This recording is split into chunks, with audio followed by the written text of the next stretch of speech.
All right, welcome back, everybody, to another episode of the VENDO podcast. I'm your host, Darren Saul, and today we have a very special interview. Very excited here. We got the Chief M&A Officer at Elevate Brands, Mr. Jeremy Bell. Jeremy, welcome. Hi, pleasure to be here. Yeah, awesome. So Elevate is one of the premier Amazon aggregators, and we'll get into that in a bit in the space today. And we're excited to dive in with Jeremy on how they're helping Amazon business owners basically exit their business. So with that, Jeremy, do you want to give our audience a little bit of background, reintroduce them to Elevate? We did have Ryan on the podcast back on episode 48, and we're fast approaching 100. So this was a year ago, but excited to dive in. So please give us a little bit of background about yourself and Elevate. Yeah, perfect. So starting with Elevate Brands. So we started on Amazon in 2016 as resellers. So the two other co-founders, Ryan and James, started the business by reselling Nike and Adidas, on the platform, built that to a really big business. So it was doing, $20 million in revenue and was insanely profitable. Ryan had this vision for growing, doing a roll up and buying and building brands on Amazon.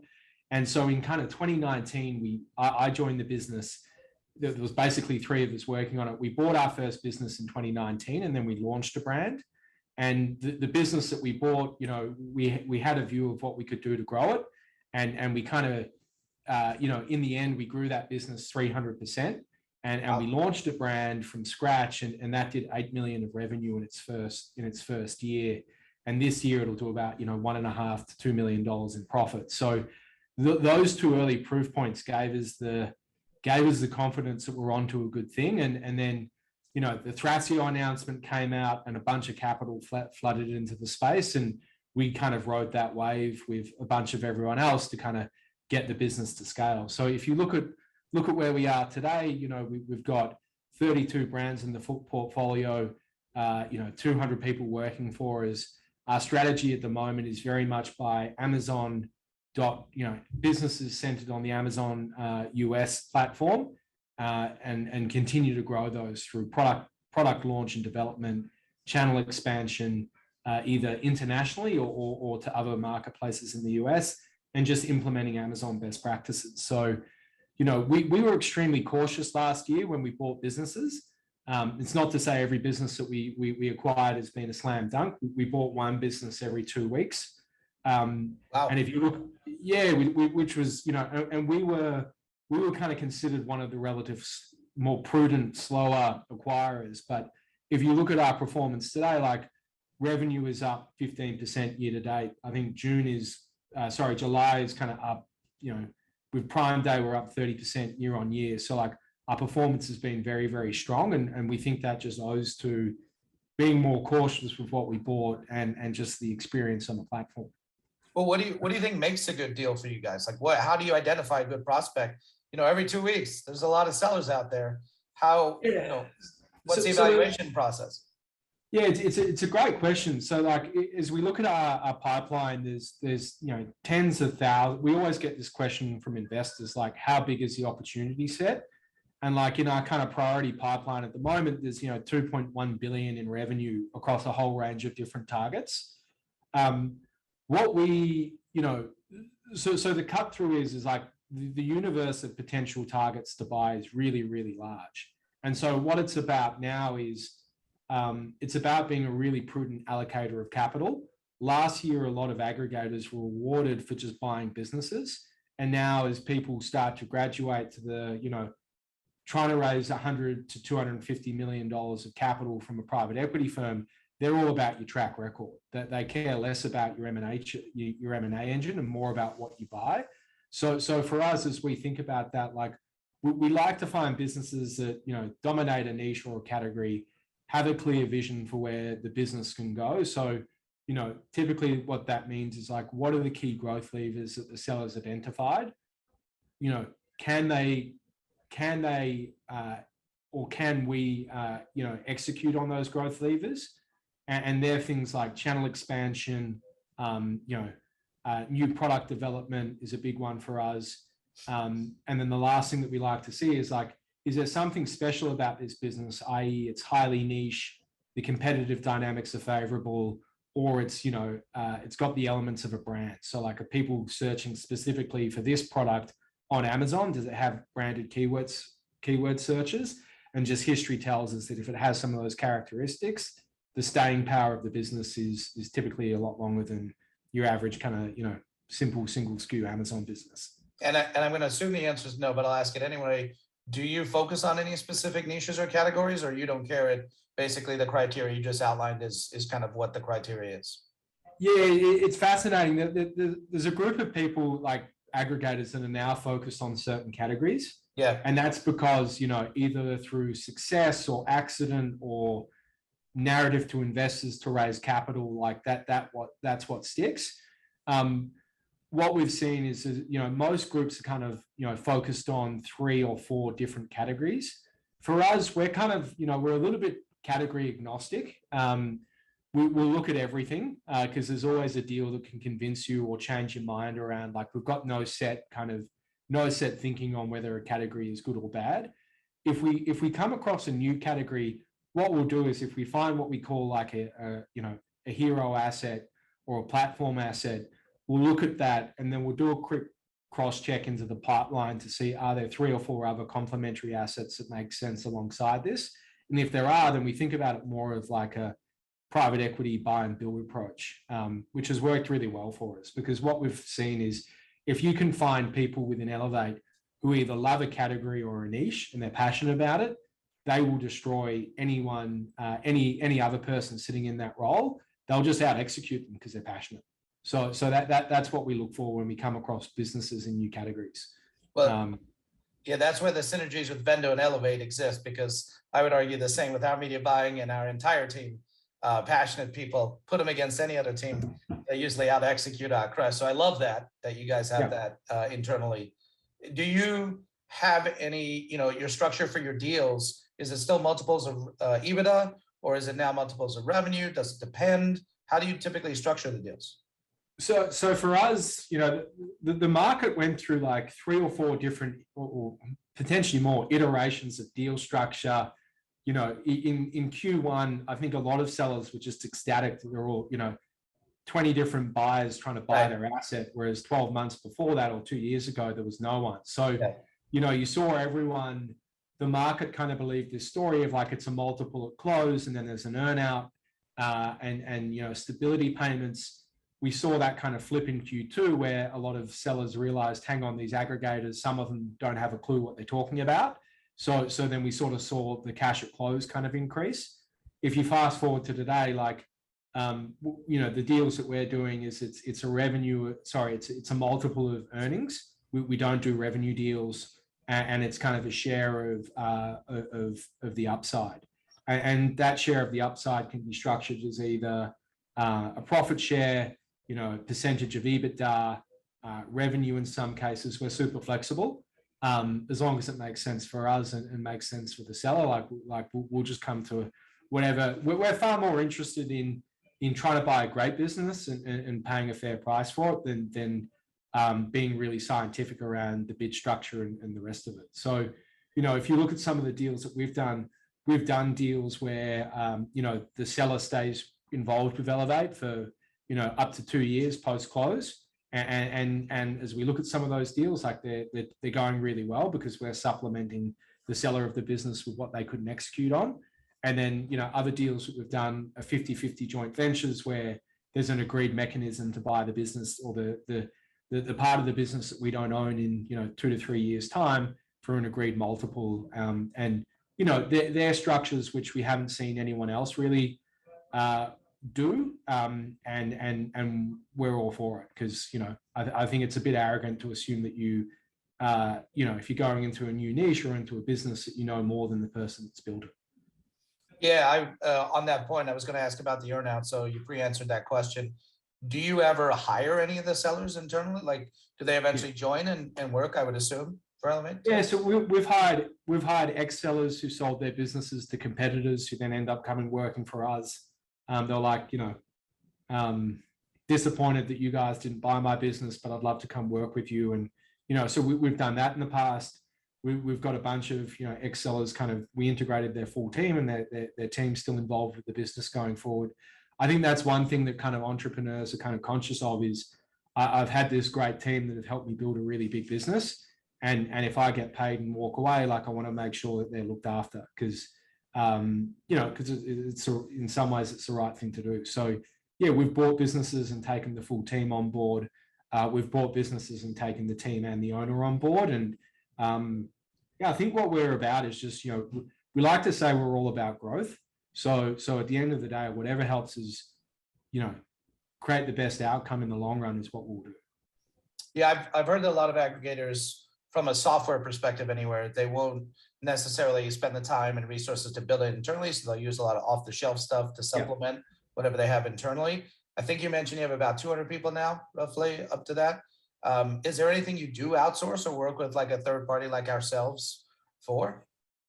Yeah, so our feedback from our board very early on was, look, like there's a lot of the problems that you want to solve on the tech side, the ecosystem will solve for you.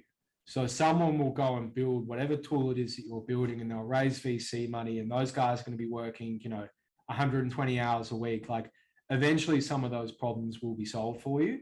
We've met sellers that have built their own ERP systems, PIMs, and all the rest of it. Like we're kind of implementing NetSuite. What we find though is where we find there's certain bits of analysis that we do that are proprietary. There's certain characteristics of deals that we like to screen for that, we can't quite get from Helium 10, Keeper, or Jungle Scout. So we've cobbled it together ourselves. Where we think we can get a competitive advantage, or it gives us a view into the business that we like, then we'll build that tech ourselves. To give like a few tangible examples, like you could use a tool like SentryKit to tell you that your listings are broken, but then there's other data signals that you can get from scraping Amazon that will tell you if there's other problems under the surface. And if you know that when you can see something on, like if all your BSRs are NA, you've got a problem in your Amazon product catalog that you need to go fix. Some of the off-the-shelf tools don't give that to you. So there's different things like that we can go fix. Or, we had an example of a listing where the listing was broken and the menu was just a little bit different. Now, nothing flagged that there was a problem, but the conversion rate plummeted. And so we've built tools that, or we're in the process of building tools that help identify problems like that. Will save us money. So, yeah. Yeah, no, like you, we're very data driven and leverage a lot of those. It's great to see Amazon finally releasing a lot of data themselves to the market with search query performance, catalog performance tool, brand analytics expansion of some of the data points. They made it complicated the way they structured it, like niches, etc. But it's a step in the right direction, which is nice to see too. Yeah, 100%. I think they realize that like a lot of people are using these third-party tools to like make some assumptions about what products to launch and like popularity, and they're like, hang on, like some of this data is just wrong. So they kind of provided it to the ecosystem, which I think is cool. I think it's super cool. Like more like every time something like that comes out, like I think it's kind of exciting to think about if you can interpret that data better than anyone else, you're going to have a competitive advantage until someone else picks it up and weaponizes it and sells it to the masses. So it's always cool. Yeah, I love that. Weaponizes it basically to everybody there. Just finishing up that the question point though on the outsourcing from a functional perspective, do you guys outsource any part of the management, or is it all done in house? Yeah, so we do everything in house. When we launched the first brand that we launched, we spoke to like a whole bunch of the kind of Amazon experts and like all really great people. I mean, we kind of made the call like we could outsource it to these guys and we're confident they'll do a really good job.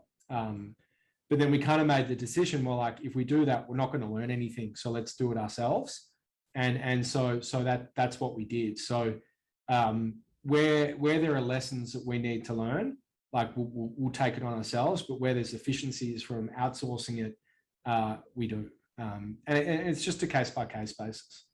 Yeah, it makes total sense. Are you, you mentioned earlier about international with some of the brands and the way you're skewing up now. Are you doing a lot of international acquisitions? And I'll parse that into just Amazon International, or are you now also expanding into other marketplaces? And we can get into Walmart and others in a sec. But Just Amazon International, have you expanded a lot there, or is it still plenty US?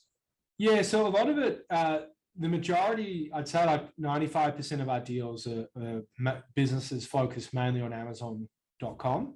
We've done a couple deals where they're like based in the UK, and a few of the deals have been, 50% US, 50% EU. I think our thesis is it's easier to go from the US to the EU as long as you understand the compliance regime. And if you're skilled enough to be able to take your reviews with you when you enter those markets, you have a competitive advantage for 3 to 6 months. So that's kind of what we look for today. And we're building out our capability in those markets. We've got a team based in the UK.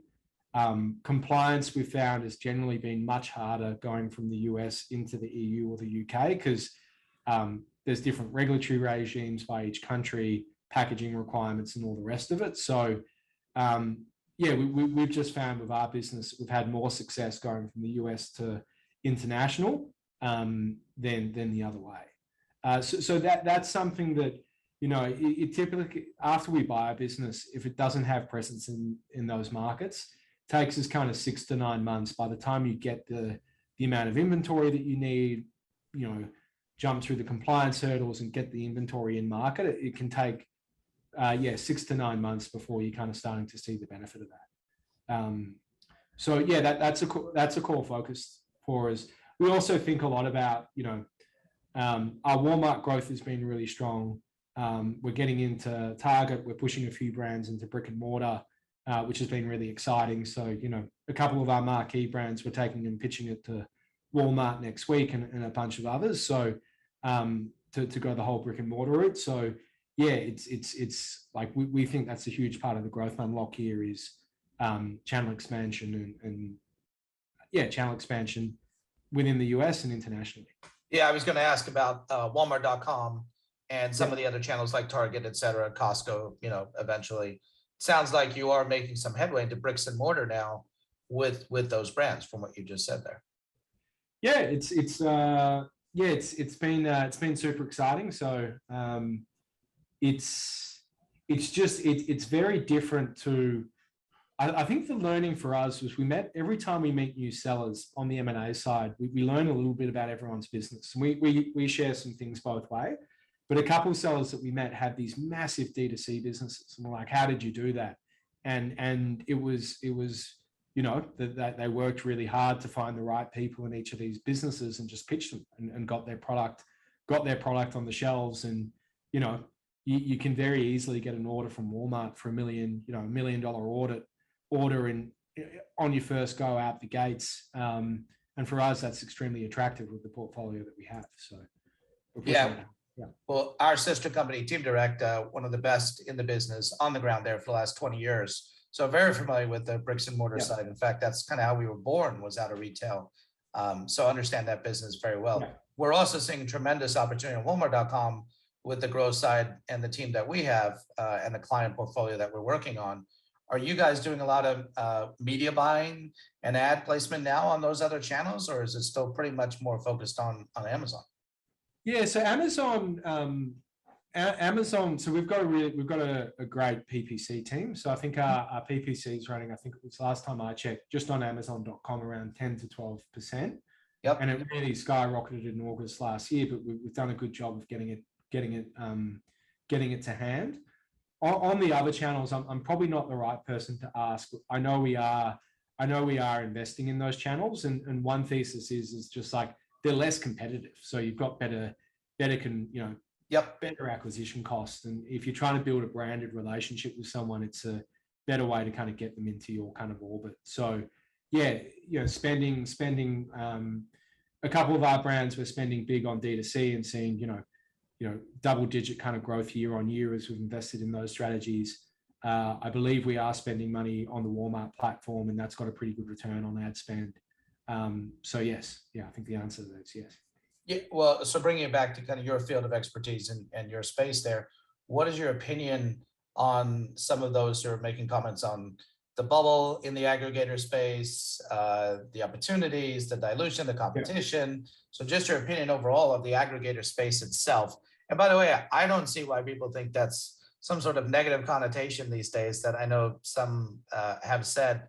Yeah. Aggregator space has been a boon, I would say, for our industry, which has been amazing. The amount of capital coming in and competition has been fantastic to see. So I'm curious, do you think that's sustainable? Is it in a different evolution now? When I talked to Ryan, it was about consolidation within the space. Like some of the small aggregators who couldn't make a go of it are now getting their portfolios bought up by the larger players. What is your take on that? Yeah, so agree. I think one on like the kind of aggregator as a concept, because it is pretty new. Like 3 years ago, it was 3 years ago, like it was pretty nascent. There was a few Pre-Thrasio, nobody ever heard of that before. Like 101 Commerce, I think they were the OGs, and then Thrasio, and that was it. Like for me, like the best thing that could have happened this year was Thrasio IPO'd, and it went really well. Because if that happened, then that would be the signal for, you know, a lot of like sophisticated capital. It's a very capital intensive business model. You need a lot of debt, you need a lot of equity. And if you've got proof points that the model works at scale, then like the golden days are going to continue. What we've seen is like the ecosystem's navigated through a couple like big kind of structural shifts. So you've seen the roll off of COVID demand, which is in some case assets aren't performing as they were when you bought them. We've got a couple of those, but like I think we navigated it pretty well. But by and large, a lot of aggregators are struggling with that. And then the next thing is you've got margin compression from container prices and people going long inventory to avoid stocking out. So aggregators have my sense of it is a lot of people are long inventory, so they're leaking margin through, increased container costs that are coming down, and that'll right size. 3PL costs are a little bit toppy because you've got to store more inventory than you'd like, and that is kind of like a negative. That's a negative that's reflective in a lot of people's P&Ls. Our P&Ls, by like businesses that we look at, we can see in their P&L. Once all that washes through, it makes it once all that washes through, it's a positive because it makes it hard for sophisticated investors to look at this business and this asset class and be like, are these margins sustainable?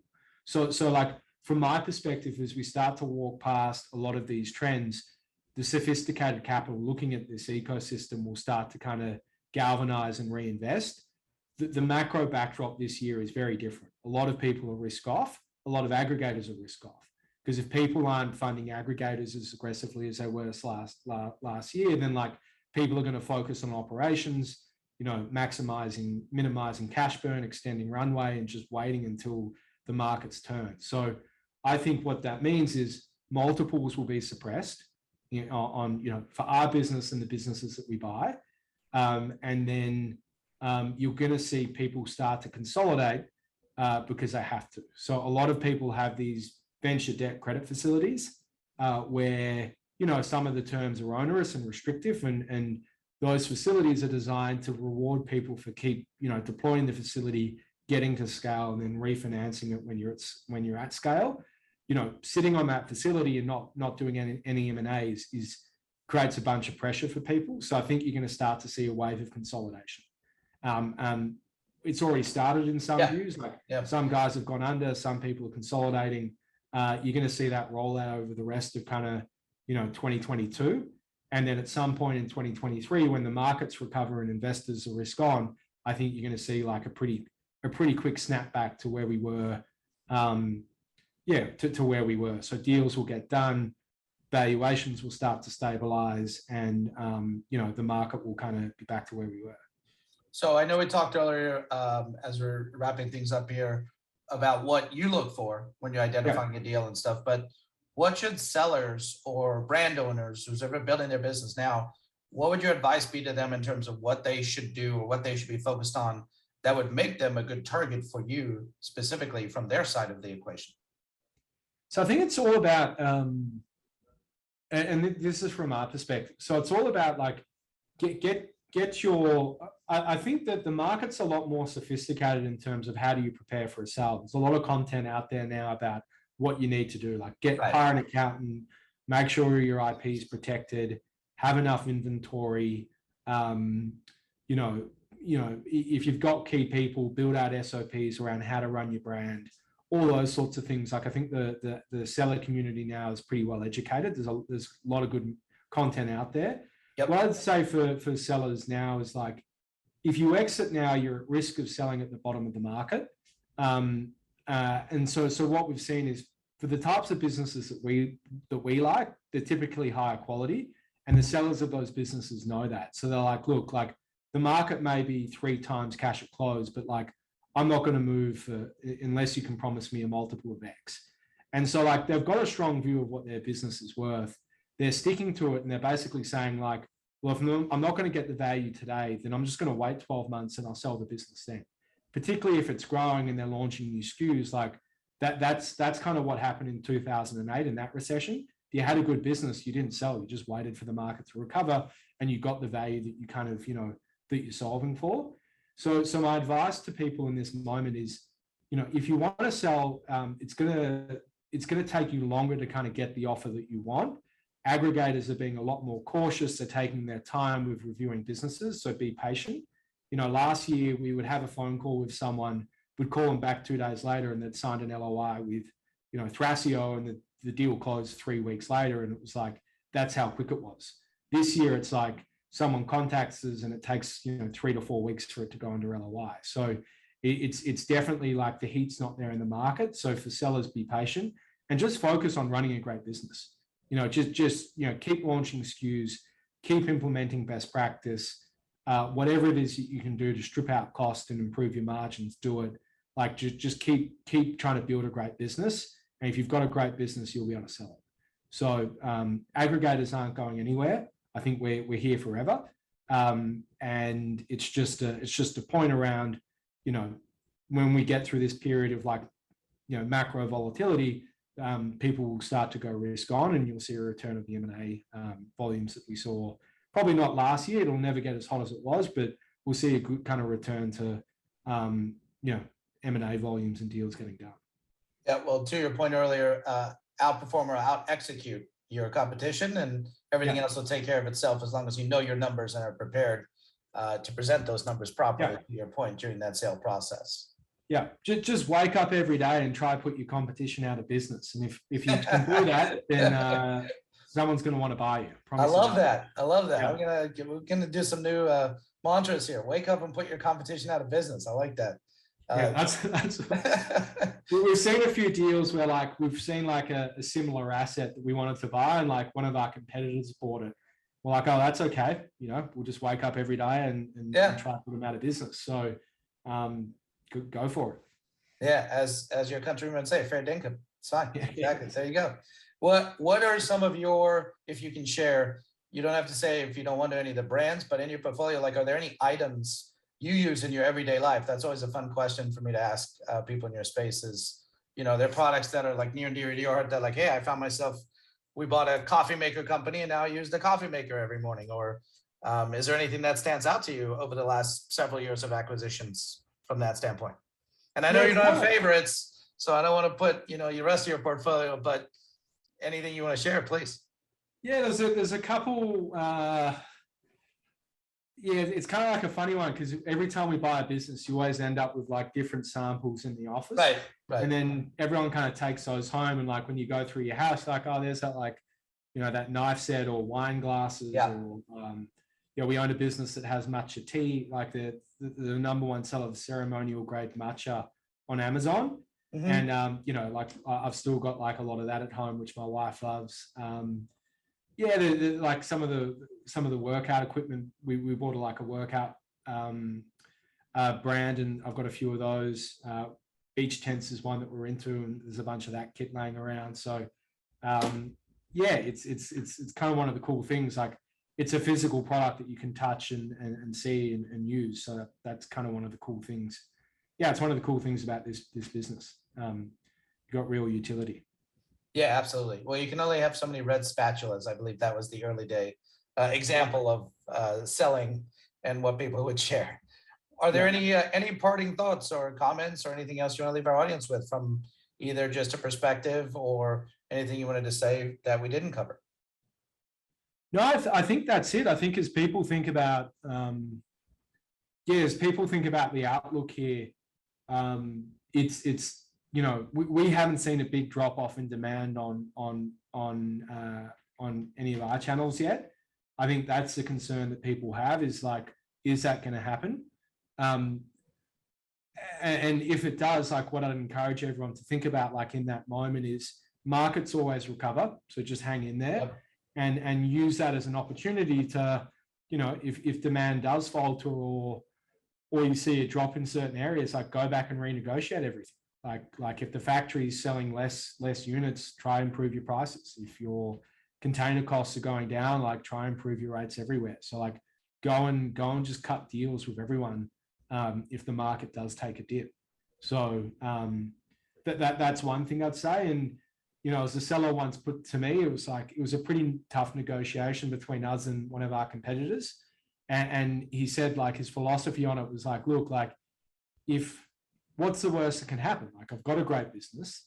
If I don't sell it to you guys and I don't sell it to those guys, and like, my consolation prize is I still have my business. So, I'm just going to focus on growing my business. And if I sell, I sell. If I don't, I'll keep growing it, and then I'll sell it in the more for even, sell it in the future for even more. So I just encourage people, just keep grinding away and keep growing your business. Because even in a market where, like, if you go and expand channels and demand drops by 5%, if you enter new channels, then like, you could grow your revenue 15%, notwithstanding a kind of decline in demand. So like, just default aggressive and keep pushing to grow your business. No, I love it. And my biggest takeaway from what you said of all of this is wake up every day and put your competition out of business. I'm going to plaster that on our team wall over there for sure. Yeah, something that, so we've got two internally. One is like, let's go win. And the other was like, just put them out of business. So, in the nicest way possible. Right, exactly.